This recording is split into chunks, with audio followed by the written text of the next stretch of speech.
While I won't be able to answer all your questions today, my goal is to be as forthcoming as possible with you on what we've uncovered so far. First and foremost, let me be very clear about this point. This was an act of terrorism. It was premeditated and an evil act. But at this point, currently, and this is another fact I want to be clear on, we do not assess at this point that anyone else involved in this attack is involved in this attack except for Shamsuddin Jabbar, the subject you've already been briefed on. As for a timeline, at this point, investigators believe Jabbar picked up the rented F-150 in Houston, Texas on December 30th. He then drove from Houston to New Orleans on the evening of the 31st, and he posted several videos to an online platform proclaiming his support for ISIS. There were 5 videos posted on Jabbar's Facebook account, which are time-stamped beginning at 1:29 a.m. and the last at 3:02 a.m. In the first video, Jabbar explains he originally planned to harm his family and friends, but was concerned the news headlines would not focus on the, quote, war between the believers and the disbelievers, end quote. Additionally, he stated he had joined ISIS before this summer. He also provided a will and testament. On New Year's morning, Jabbar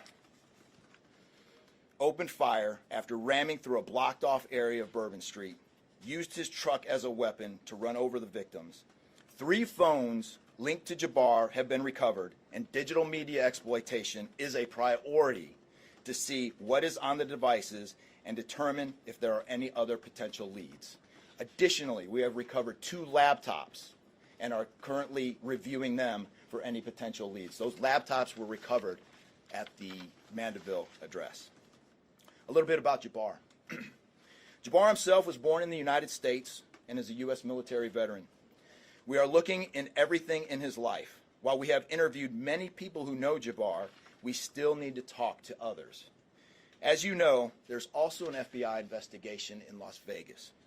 We are following up on all potential leads and not ruling everything out. However, at this point, there is no definitive link between the attack here in New Orleans and the one in Las Vegas. And again, I'll preface, as I close, I'll preface everything with what I started with in the beginning, which was this is very early in an investigation like this.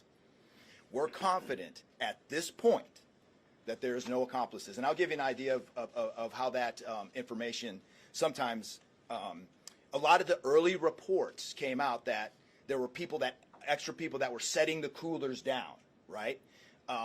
It turns out those were just patrons on the street that were looking inside the coolers, right? Well, we didn't know that at first, so we had to kind of track all that down and put that to rest. So that's just an example, one of the pieces of information, but there were other pieces of information that after we got our feet under us a little bit and on the ground here, we were able to put together a much more accurate picture of the subject and his attention. And have you discovered a remote detonator anywhere? And when you said that you have surveillance footage of the suspect planting those IEDs, what time roughly were they planted? Yeah, those roughly a couple hours. I don't have the exact times in front of me. A couple hours prior to the attack. Before midnight, after attack. you know? Probably after midnight. After midnight. I want to say 1 or 2 in the morning. So but I he can't. left the area and came back.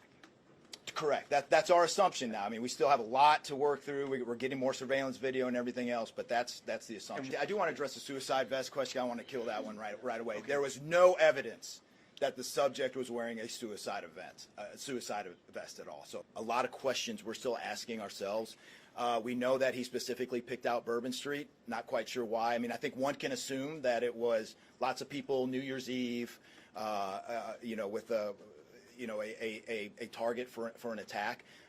That's the stuff in the coming days as far as that path to radicalization that we're really going to be digging into and making a priority of. So what I can tell you right now is that he was 100% inspired by ISIS. By my count now, the 5 devices we have, the 3 cell phones and the 2 laptops, been able to initially triage or go through that, and there is just nothing to indicate through call records, through anything on those devices, through interviews, through anything in our systems that he was aided aided in this attack by anybody. And again, I have to caveat, like the governor said, this is 24 hours into it. And that could change, but right now we've got a much better picture and much more confidence on what we were dealing with than we were just 24 Mayor, hours. what gives you the